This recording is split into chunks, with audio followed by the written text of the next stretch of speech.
We are holding on the bottom of Chazayin Amid Beis, 3 lines from the bottom.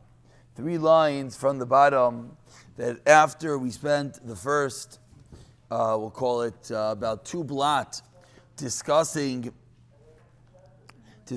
where are the Gemaras? That's a very good question.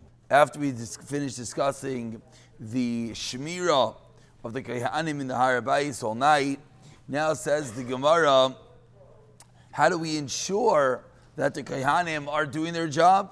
We spoke about all the different Shomrim, all the different watch posts. Now we want to make sure that the Kohanim that are at their post, the 3 Kohanim posts, the 21 Leviim posts, now we want to make sure that they're doing their job. And most notably, what are they not doing? They're not sleeping on the job. So Tanan also, we learned in a Mishnah. It's a Mishnah in Misbei'ach. Har Habayis. There was a person that was appointed and all the needs of the Har Habayis. Haya mechazer. He would go around checking every night. I'll call mishmar mishmar on each and every one of the mishmarim. He would go around walking post to post. And what would he be walking post to post, checking for with? Vavukais shel ish, dolkais the fun of, and he's holding torches of fire, cause it's the middle of the night. So he's walking around, torches of fire, and what would happen? So as he would approach, he sees base of tinas in front of him, and he knows that there's a kohen standing there watching. So what should happen? As he approaches such an area, what should happen is the kohen should see him coming, stand up, and greet him. V'chol mishmar, and therefore any mishmar she'einoi oimed milafanav, any mishmar that did not get up in front of him, v'oimer loi, and say to him, Ish Har Habayis Shalom Alecha. We just moved on to Chavches Amud Aleph. If you need a Gemara, there's a Gemara right over here. Ish Har Habayis Shalom Alecha. Any group that did not get up and say basically, hey, how you doing? Shalom Alecha, peace should be to you, top of Chavches Amud Aleph. Nikar, that showed that what was going on, Shu Yashin, that clearly the guard was sleeping, because if he was awake, he would get up. So what would he do? So again, we're checking to make sure all the Kohanim are doing their job. And we find that a kohen is sleeping on the job. So what do you do when someone sleeps on the job? Chayvtai. You smack him b'makloi, with a stick. They would hit him. And not only would they hit him, things got a little bit crazy. Rishus hayalai. And this Ish Har Habayis, this man in charge of the Har Habayis, had permission to do what? Lisroif esk susoi, to burn his clothing. He sees the guy on the floor sleeping, takes the torch, lights his clothing on fire. So the pashtus is, what's going on over here is he would light the outer coat on fire, or he would pick up part of his garment and light it on fire. Certainly, we're not trying to, incinerate any people, but rather clearly just to wake him up. And what would happen when all the other people see that, hey, look down over there. This guy's getting beaten up. Look down over there. This guy's clothing is on fire. The Haim and all the other Shaimrim, Oimrim would say, Ma kol bazara. What's going on? What's that sound that we hear? What's happening? And they would explain, it's called Ben Levi, it's the voice of a Ben Levi, a kohen or a Levi, loikad that was hit, ubegadav nisrafim, and his clothing burnt up. Why? Sheyashein lo yal kol mishmar. Because he was, because he was sleeping on the job. So basically, this is the classical, you punish one person and it serves as a sign for everyone else. If Ruvain, who's watching, gets punished, what happens when Shimon sees that? He wakes up pretty fast. Shimon is not going to be falling asleep if he knows 1 second, Ruvain just got beat up, Ruvain just got his clothing burnt, and therefore it will serve as a clear warning to all the other kohanim to get up and not sleep on the job. Continues the Gemara. Rav Lezer ben Yankov v'Imer Pam achas. One time, matzu as achi imi. One time, my brother from my mother was a shaymer, and he was a watchman, and he was yashen. So says the Gemara, don't just think this is what might happen. Says Rav Lezer ben Yaakov, my own achi imi, my own brother of my mother, you know what happened? Was sleeping, and you know what they did? V'sarfai esksusai, and they indeed burnt his clothing. Amar Rav Chia bar Abba, says Rav Chia bar Abba about 7 lines down. Chav Ches Amid Aleph. Kimat Rav Yechlan behind Masnita. When Rav Yechlan reached this Mishnah, Amar Hachi, he would say as follows: Ashreyem, praiseworthy l'rishayim, to the earlier generations. Why? Sha'afilu al oynes sheina, even on a mistake. You think the guy wanted to fall asleep? Just think about it. He's a kohen, he's a Levi, he's watching the Beis HaMikdash. You think he wanted to fall asleep? He didn't. It was an oynes. He was tired. He fell asleep. And yet, Oysadin, they took matters in their own hands and they punished the person to ensure that no one would do such. Certainly,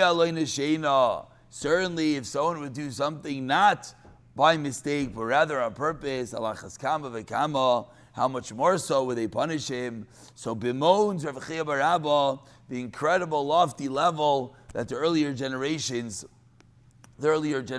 were on. So says the Gemara, basically, in what category would you put this Gemara that we just learned? Meaning, waking the guy up, hitting him, burning his clothing. What we call that's called takanah. It's called rebuke. That's called making sure someone does the right thing. If I see you falling asleep, and I come over and I tap you, and I push you, and I hit you, and then I don't think we're going to get to the stage of burning your clothing. It means I'm trying to tell you and push you to do the right thing. So in that theme, continues the Gemara Tanya. We learned in our brayso, Rebbe Omer teaches Rebbe,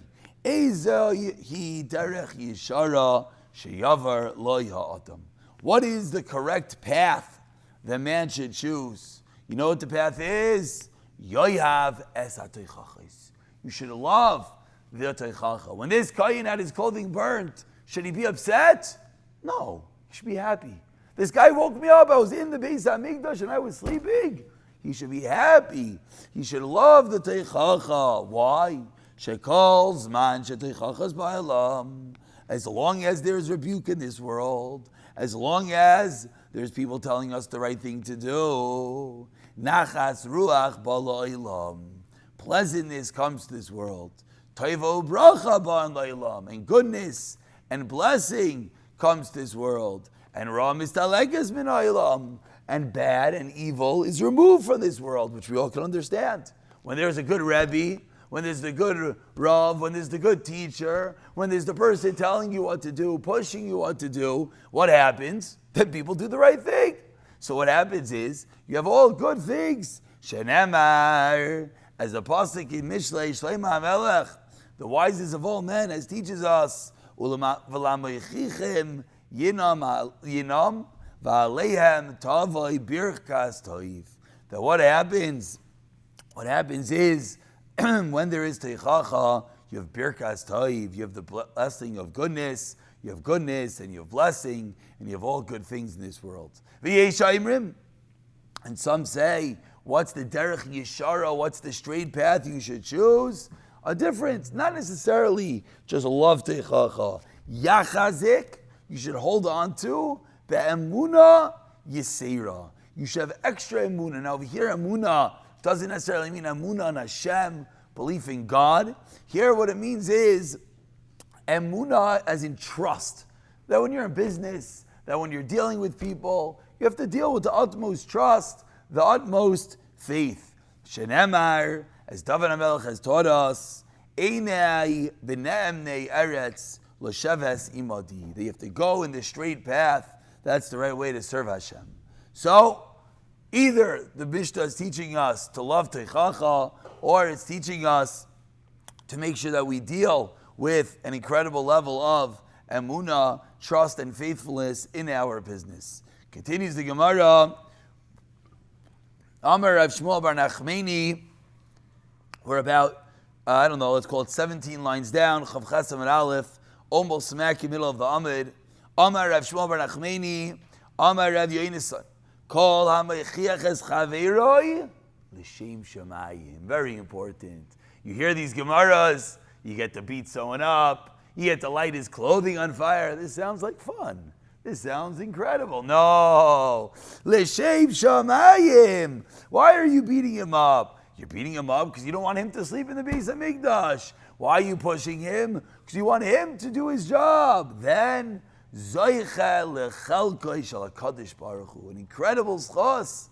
You have a schos. You merit to be in the portion of Hashem Himself. Shenemar, as the pasuk says, Moichiach Adam Acharai. The one who rebukes, one who pushes his friend to do the right thing, Hashem drags after him.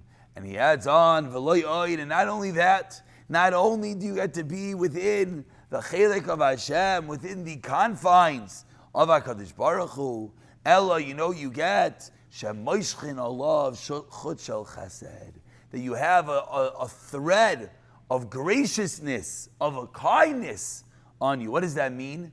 That means is that Hashem gives you a special bracha that other people are going to like you, which you would think is interesting, right? You're the guy that you see someone doing something wrong. You say, hey, come on, you should come on time. Hey, don't talk that way. You say it nicely. It doesn't mean you got to beat someone up and punch him in the face. Techacha is supposed to be done the right way. You tell someone, maybe try to get up on time. You forgot to make a bracha. You say it in a nice way. It doesn't have to be some evil whatever. So what do you get? Number one, you're in the chelik of Hashem.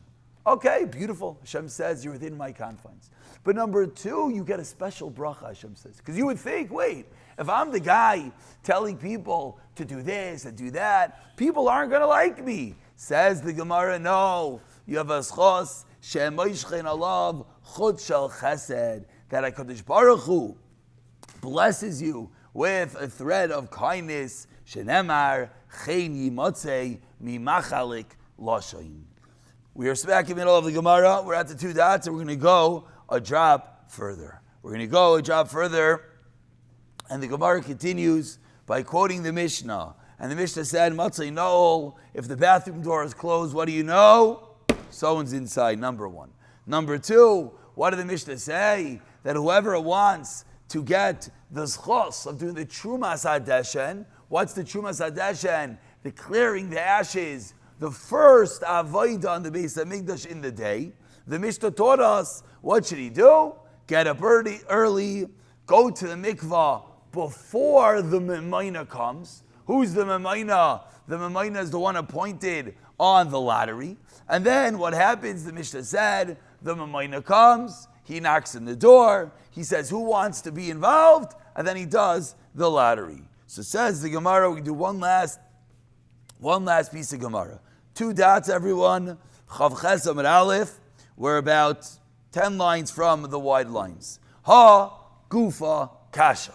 Says the Gemara, if you read the Mishnah carefully, it itself is a question, it itself is contradictory. Why? Amrit. First, the Mishnah says, Mishu writes a litraim as a Misbei'ach. Whoever wants to have the Terumas HaDeshen, whoever wants to get this chos of cleaning out the Misbei'ach, what should he do? Said the Mishnah, Mashkim, get up early, v'toivel, and go to the mikvah, ad shelo yavai hamimayna, before the Memaina comes. So what does that sound like? That sounds like whoever wants, get up, jump into the mik, and you get this chos of doing the Terumas HaDeshen. Alma, so what do we see? Loi b'payis tal yamilsa. Is there any lottery for this? No. You get up, you go to the mikvah, and you're the one that gets this chos of the Terumas HaDeshen. But then, but then the Mishnah says, Yavai v'fayis. The Mishnah then says, wait, the Memaina comes, says, wait, who here woke up early? Come and let's do a lottery. Alma, b'payis tal yamilsa. So what's going on, asks the Gemara. is the Terumas HaDeshen, the cleaning out of the ashes on the Misbei'ach. Is it done via lottery or is it not done via lottery? So answers the Gemara, Amar Abayei loy kasho.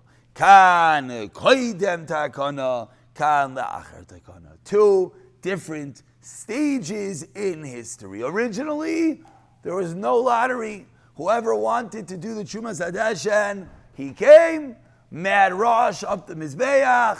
Whoever gets there, gets there. But then, as we'll see in a moment, it got a little bit wild. People got a little bit pushy. And what happened? And because of that, what happened was they had to stop it. Let's learn this Mishnah before we call it a day. Kan koidem takanah, kan la'achar takanah. Titanan. We learned in a Mishnah, Barishain in the beginning, Kol Mishu writes a litraim as a Misbei'ach. Whoever wanted to do the Truma, whoever wanted to do the removal of the ashes, Toireim, he's allowed to do it.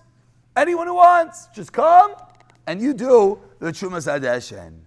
Ubizman, Shehei Mirubim. What happened? There were a lot of kohanim that wanted it. An incredible schos. You got to remove the ashes. What happened? Right, sin they would run. Va'ilin ba'kevesh. All the kehanim mad dash up the Misbei'ach. Who's going to get there first to clean out the ashes?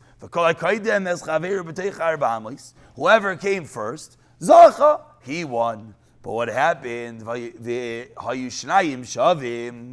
happens if the two of them were equal? Then hamamayna amar lahem. Then the Mamayna would say, Hitzbiu, let's do a lottery, and that's what they would do. And what? How would they perform the lottery? Every person put either one finger or two fingers. You can't take out your thumb by mikdash, cause it messed up the lottery. We're not going to talk about that right now. Ma'isa, but there was a story, and with this we conclude. Two people are running up the ramp, and they were equal, neck and neck, a good race. Ratzin vayilin ba'kevesh, as they ran up the ramp. So what happens? What happens when your two people are very close and you both want to get the last hot dog? What do? It happens. He pushed his friend. He wanted the incredible schos. And what happened? Nishbra ragloi. His friend broke his leg. Bezdin saw this is getting out of hand. Too much. People are coming to pushing and injuries. Then they made a takanah. That the only way to do it would be with a lottery. Rava Amar, second answer. No, both of them, both the beginning of the Mishnah and afterwards, after the takanah, you just have to read the Mishnah a little bit differently. Mishu writes a lava lefayis. You just have to read the Mishnah as all one story. Mitzvah tomorrow we'll start by doing a quick chazar at the end of this Gemara as we read it fast, and then we'll pick it up with the Mishnah in Mirza Hashem.